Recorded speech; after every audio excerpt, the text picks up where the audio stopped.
Alors la deuxième communication, c'est Monsieur Rio de Saint-Herblain, que je suis heureux d'accueillir. L'an 1 du dentiste militaire en France, c'est Michel Germain qui doit dire quelques mots de présentation. Un grand merci pour avoir élu le docteur Xavier Rio. Le docteur Xavier Rio a 2 doctorats d'État en chirurgie dentaire et doctorat en épistémiologie. Le deuxième élément, c'est qu'il est directeur de la collection Histoire de la médecine chez l'Harmattan. Le troisième élément, c'est qu'il est membre de l'Académie nationale de chirurgie dentaire et il nous aidera en ce sens pour l'histoire des chirurgiens français. Merci, Monsieur le Président.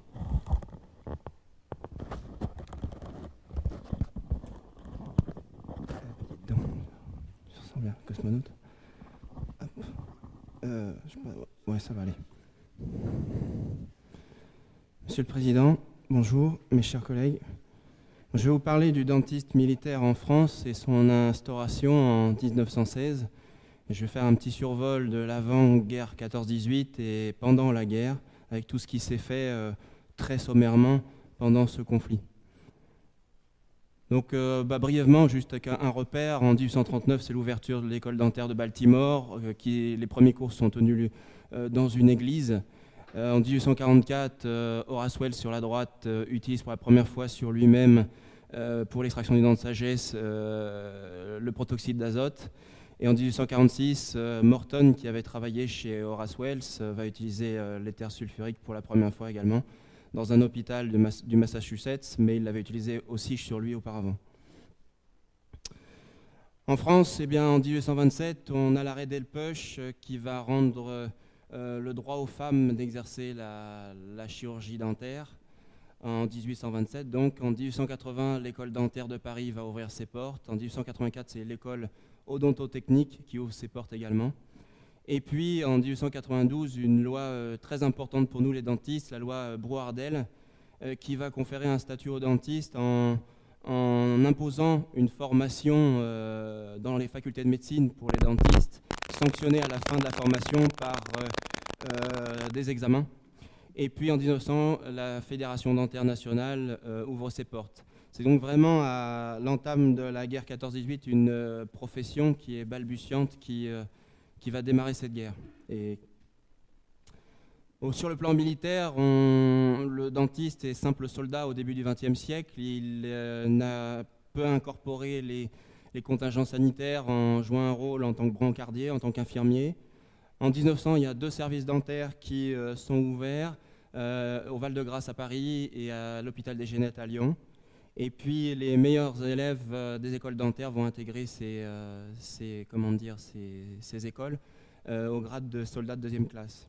Le 10 octobre 1907, on a une circulaire numéro 60 du ministère de la Guerre qui impose un examen dentaire à chaque soldat qui est conscrit avant d'aller rejoindre sa garnison et qui figure sur les registres. On a aussi, en 1910, 3 cabinets dentaires qui sont créés à Paris, Lyon, Bordeaux, où des soins basiques sont faits, des tartrages, extractions, soins caries, etc. En 1913, on a une première proposition pour un corps dentaire au sein de l'armée, qui est faite par la Fédération dentaire nationale, mais qui est refusée par le ministre de la Guerre, Alex Millerand, qui ne donne pas suite. Plusieurs démarches sont faites, mais qui sont refusées à chaque fois. Au début de la guerre, comme je l'ai dit précédemment, le dentiste est simple soldat et il occupe des fonctions de brancardier, d'infirmier, d'artilleur, de zouave. Et on dénote déjà de nombreuses décorations ou de citations pour des faits d'armes, pour aller récupérer des blessés, des soldats sous les obus, dans le No Man's Land notamment. Et puis on a un service dentaire qui est mis tout de suite en place dans l'infanterie coloniale. Le 15 octobre 1914, on a une circulaire ministérielle qui autorise les chirurgiens dentistes à être incorporés dans les sections sanitaires. Et on a une possibilité pour ceux-ci d'exercer des soins d'urgence sur les soldats, mais toujours au simple grade de soldat. En octobre 14, le premier cabinet dentaire de campagne est mis en place par un médecin auxiliaire de première classe, Armand Lévy, à Clermont en Argonne. C'est un exercice difficile au milieu des éclats d'obus, dans des casemates, au milieu des affrontements, sous les tirs des ennemis, et vraiment des soins dans des conditions extrêmement rudimentaires et précaires. On a en novembre 1914 de nombreuses pétitions qui sont signées pour l'instauration d'un dentisme militaire, mais elles ne sont pas suivies sur le plan ministériel. Une circulaire très importante, le 10 novembre 1914, qui va ouvrir 3 centres de stomatologie et de prothèses maxillofaciales, un à Paris, au Val-de-Grâce, mais qui était déjà ouvert avant la guerre, qui sera le premier du genre en France, un à Lyon et un à Bordeaux. L'école dentaire de Paris a déjà ses propres structures et elle va donc tout de suite être opérationnelle, mais en prothèse maxillofaciale principalement. Et le 21 décembre 1914, un chirurgien dentiste prothésiste est recruté dans les formations sanitaires, le corps de troupe, pour aller officier dans les hôpitaux d'évacuation. Sa mission, c'est mettre des pansements et faire des appareils de contention pour les mutilés de la face. Il y a les dentistes qualifiés qui reçoivent aussi la possibilité de donner des soins dentaires aux soldats dans le cadre d'affections dentaires. Le 21 décembre 1914, l'école odontotechnique devient un hôpital temporaire avec un service de prothèse maxillofaciale. L'école odontotechnique qu'on voit au-dessus. Donc, 24 décembre 1914, une nouvelle circulaire qui autorise les directeurs régionaux de services de santé à faire appel au concours bénévole pour faire fonctionner les cabinets dentaires, là où il n'y a pas de dentiste mobilisé. Et le 10 mars 1915, le journal officiel publie les décisions de la commission supérieure consultative du service de santé.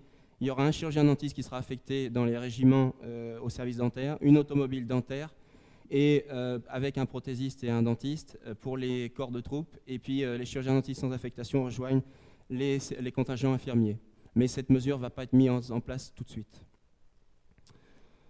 Le 14 avril 1915, le ministre de la Guerre, Alexandre Millerand, va accepter la coopération de l'école dentaire de Paris pour les soins à donner aux blessés.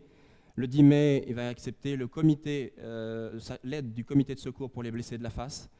Et le 11 juin 1915, l'école dentaire de Paris va devoir assurer une ambulance de 200 lits qu'elle va mettre en place au lycée Michelet de Vanves. Le lycée Michelet va devenir une antenne satellite de l'école dentaire de Paris. Le 1er juillet 1915, Justin Godard, le sous-secrétaire d'État du service de santé, va prendre son poste et sa fonction. Et il va visiter la première automobile dentaire le 31 juillet. Il va émettre une circulaire qui va imposer que les édentés soient appareillés en 15 jours à 20 jours, parce qu'avant, les délais étaient trop longs et les soldats édentés étaient tenus trop loin et trop longtemps à distance du front. Donc 15-20 jours pour pouvoir réintégrer les lignes le plus vite possible. Le 20 août 1915, Justin Godard va donc visiter le lycée Michelet à Vanves en tant qu'antenne de l'école dentaire de Paris. Dans la foulée, des journaux vont s'émouvoir de l'absence des dentistes au sein de ces équipes de stomatologie. Le Petit Journal, France de demain, l'Humanité. On a une automobile dentaire en bas avec son fonctionnement sur la droite et Justin Godard en haut. L'école dentaire de Paris à droite. Donc le 31 août 1915, Justin Godard va demander à la direction, va convoquer l'école dentaire de Paris, sa direction, et va leur demander d'écrire un rapport sur la nécessité de la mise en place d'un dentisme militaire au sein de l'armée. Ce texte va être remis le 9 septembre par Georges Villain, qui est le professeur de prothèse à l'école dentaire de Paris, et qui est le secrétaire de la Fédération dentaire nationale. Le 13 septembre, Godard va visiter l'école en question. On a une trousse d'urgence d'instruments dentaires sur le front, une gueule cassée en bas et des brosses à dents qui sont exposées au musée de la Butte de Vauquois à l'est de la France. Et c'est des brosses à dents de soldats français. Donc pourquoi un dentiste militaire ? Il n'y a pas d'hygiène, il n'y a pas de suivi dentaire, il n'y a pas de contrôle dentaire, il n'y a pas d'hygiène du soldat. L'alimentation est très carnée, beaucoup de vin, beaucoup de boîtes de conserve, ce qui génère des problèmes de gencives importants, des gingivites, des parodontites, des caries, des rages de dents, des abcès. Au niveau des soldats, l'absence dentaire provoque des troubles de la phonétique, ce qui pose des problèmes au niveau du commandement.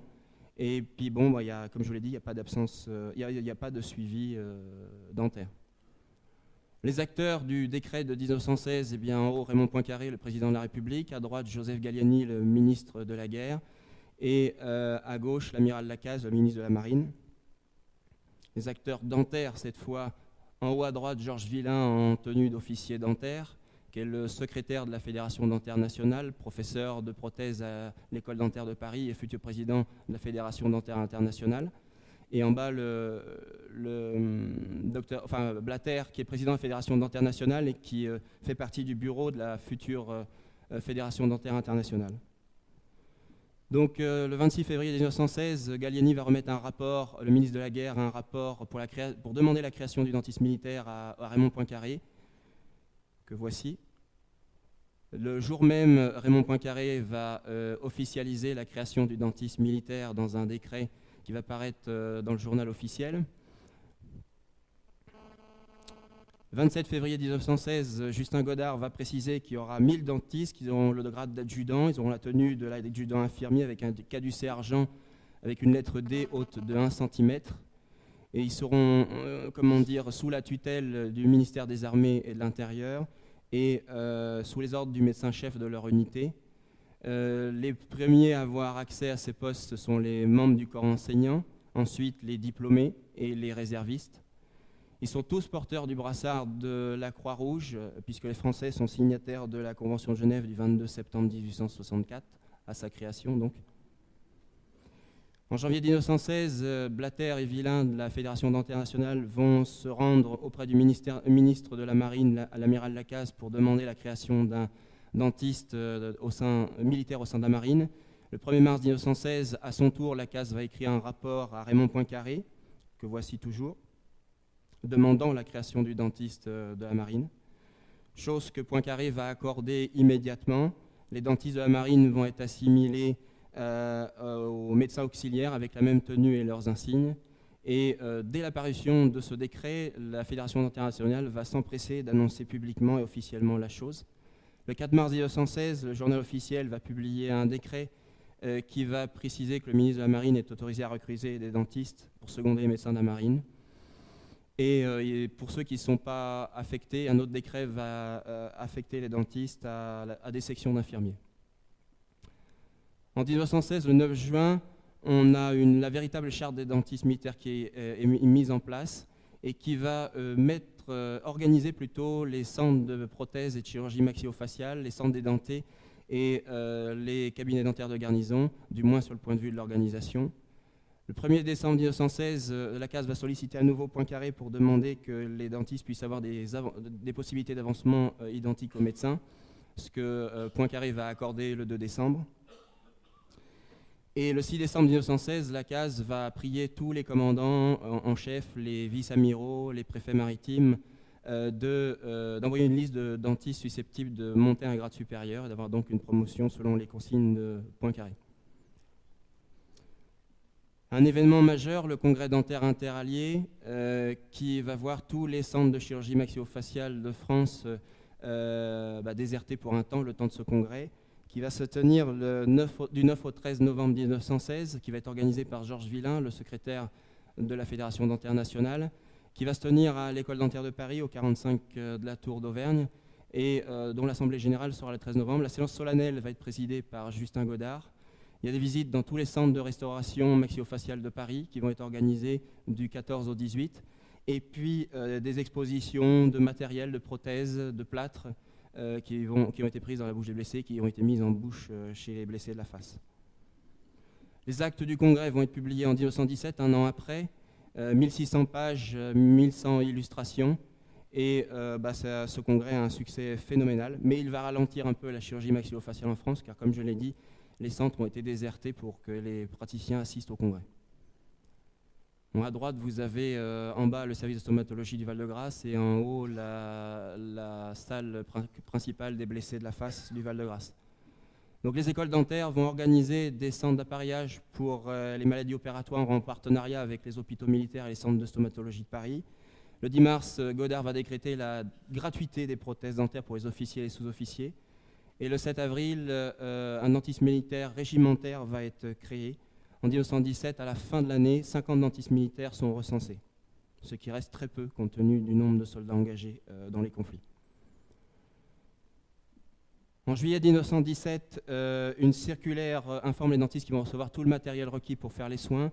Le 8 février 1918, Godard va quitter ses fonctions, il va être remplacé par Mourier. Le 25 mars 1918, un projet va être déposé à la Chambre des députés au nom du ministère de la Guerre et du ministre des Finances pour la création du poste d'officier dentaire. Le 20 octobre 1918, la loi va apparaître au journal officiel. Et donc un corps, là où au début de la guerre, en 1916, on avait un corps qui était créé juste pour la durée de la guerre, on a un corps d'officiers dentistes qui est définitivement constitué, sans limitation de durée cette fois. Donc quelques dentistes importants, Henri Petit, qui est dentiste à Nancy, qui va être décoré de la Légion d'honneur à Nancy en 1920. Albéric Pont, qui a ce particulier d'appartenir à la haute bourgeoisie lyonnaise avant la guerre. Il a des revenus qui montent à 100 000 francs de l'époque et il va s'engager comme infirmier de seconde classe. Il va monter le centre de chirurgie maxillofaciale de Lyon. C'est un des fondateurs de l'école dentaire de Lyon qui est encore actuelle aujourd'hui. Bernard Holstein, qui est dentiste à l'hôpital auxiliaire de Rouen, qui va être décoré pour son action pendant la guerre, mais qui, juif, va malheureusement être déporté pendant la Seconde Guerre mondiale et gazé dans les camps de la mort. Quelques citations et décorations. Marcel Jacob-Brie, dentiste de 2e classe, gouvernement militaire, fait chevalier de la Légion d'honneur le 16 juin 1920, 2 citations. Donc, il a participé à des évacuations de blessés avec un dévouement sans limite et un mépris absolu du danger. 3 blessures par éclat d'obus. On a Budin-Pierre, qui est un des fondateurs de la Fédération dentaire des dentistes de réserve en France, qui est dentiste 2e classe, qui va être chevalier de la Légion d'honneur le 16 juin 1920 et qui va être capturé et s'évader au mépris du danger du camp de Nuremberg en 1915.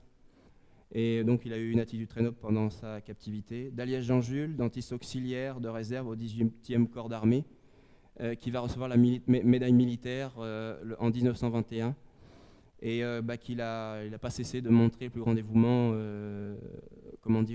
au feu pendant les combats. Donc 1916 a donc été une année fondamentale dans l'histoire du dentisme militaire en France. Et de 1914 à 1918, il y a 88 dentistes qui sont morts sur le front, 156 citations. Ces mesures ne vont pas être suivies d'effet puisque les dentistes vont rester réservistes après la guerre, avec, comme je l'ai dit, la création de la Fédération dentaire des dentistes de réserve en France en 1933. Et la création d'un corps d'actifs en France va vraiment prendre effet en 2000. Et aujourd'hui, en 2012, on a 58 dentistes d'actifs qui sont placés sous l'autorité d'un général et plus d'une centaine de dentistes de réserve qui sont placés sous l'autorité d'un colonel. En haut à droite, vous avez un uniforme de dentiste en 1937 et en bas à droite, un uniforme de dentiste de réserve en 2010. Voilà. Merci de votre attention. Merci beaucoup. Oui, Monsieur Dubois.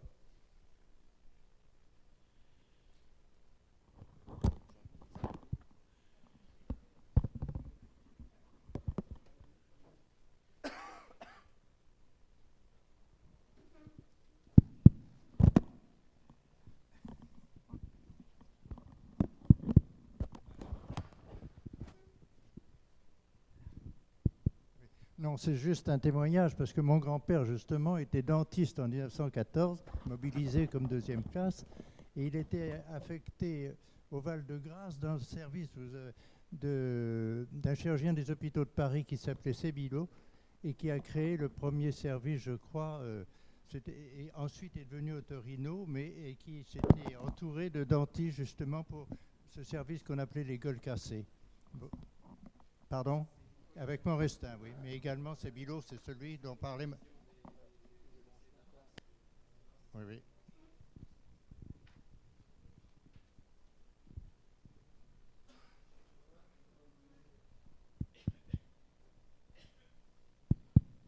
Compliment pour cette très belle et très complète communication.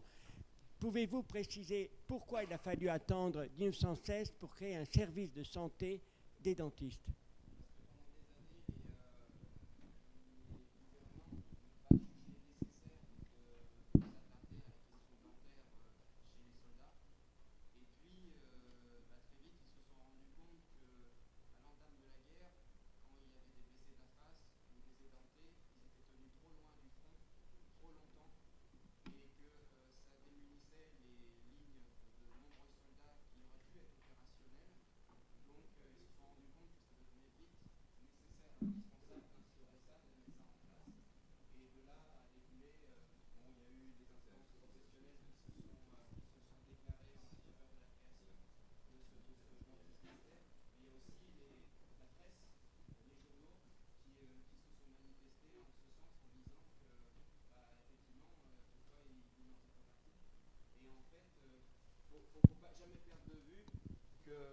anciens conflits, merci. Faut pas perdre de vue que dans les anciens conflits, tous les conflits du 19e siècle, à l'époque où les soldats étaient obligés de charger leurs fusils par la gueule du canon avec les cartouches de poudre, eh bien, tous les soldats qui n'avaient plus de dents devant étaient systématiquement exemptés de service militaire et de l'armée parce qu'ils ne pouvaient pas déchirer les cartouches de poudre. Donc c'est quelque chose qui est resté en place dans les esprits et qui a mis longtemps à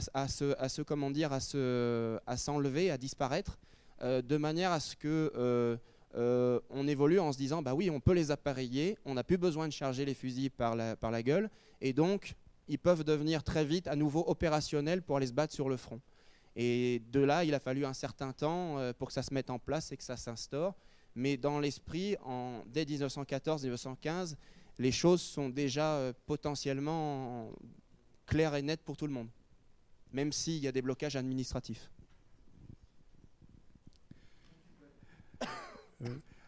Merci beaucoup pour la grande originalité et qualité, remarquable intérêt de votre présentation. Ça m'amène deux questions un peu anecdotiques, mais quand même, à l'époque de notre présent recensement, il y a eu une grande augmentation de population, peut-être pas militaire, mais il n'y a eu qu'un maintien du même nombre de chirurgiens dentistes dans le corps des armées. Ma question serait de savoir si, dans quelle proportion il y en a d'affectés sur différents fronts d'opération, où l'urgence de leur présence peut être tout aussi indispensable qu'en 14-18. Donc c'est une première question. La deuxième concerne effectivement des privilèges habituels qu'ont en termes d'équipement et de prise en charge les militaires pour la santé. Et donc en termes de l'implantologie aujourd'hui, quel est le type de prise en charge, sachant que dans la population générale, elle est dérisoire? Alors, au niveau pour vous répondre, bon, il faut savoir que lorsque le service militaire a été supprimé, un des budgets qui a été récupéré par l'État a permis la création du corps des dentistes d'active en 2000, donc a servi à la création. Maintenant, le problème, s'il n'y a que 58 dentistes d'active aujourd'hui, c'est toujours le même problème partout dans la médecine française, c'est un problème de budget, il n'y en a pas plus, et à cause majoritairement de ça. Et bon, il y a des dentistes qui partent en mission régulièrement sur tous les fronts et théâtres d'opération français, mais beaucoup sont des dentistes réservistes. Prenez par exemple le tsunami, il a fallu envoyer des équipes françaises pour identifier les victimes là-bas. Ce sont 26 dentistes de réserve qui sont partis là-bas. Il y a récemment un avion qui s'est écrasé en Afrique du Nord, je ne sais plus, dans un désert. Bon, c'est encore un dentiste réserviste qui est parti là-bas. Les dentistes réservistes pallient beaucoup de déficiences et de carences. Et c'est pour ça aussi que le corps dentaire d'active a été aussi tardif à se mettre en place, parce qu'il y avait déjà eu une demande qui avait été faite à l'époque de Pierre Messmer, à l'époque où il était Premier ministre, je crois. Et il avait refusé la chose parce qu'il estimait que, alors que tous les pays européens étaient pourvus d'un service dentaire d'active, il avait refusé la chose parce qu'il estimait qu'on était assez pourvus en dentistes de réserve. Voilà. Donc, sur tous les théâtres d'opération, il y a des dentistes, mais il y a beaucoup de carences qui sont palliées par les dentistes de réserve. Voilà. Et puis, pour répondre à votre question sur la prise en charge implantaire, là, je vous dirais franchement que je suis ignorant, en toute humilité. Voilà.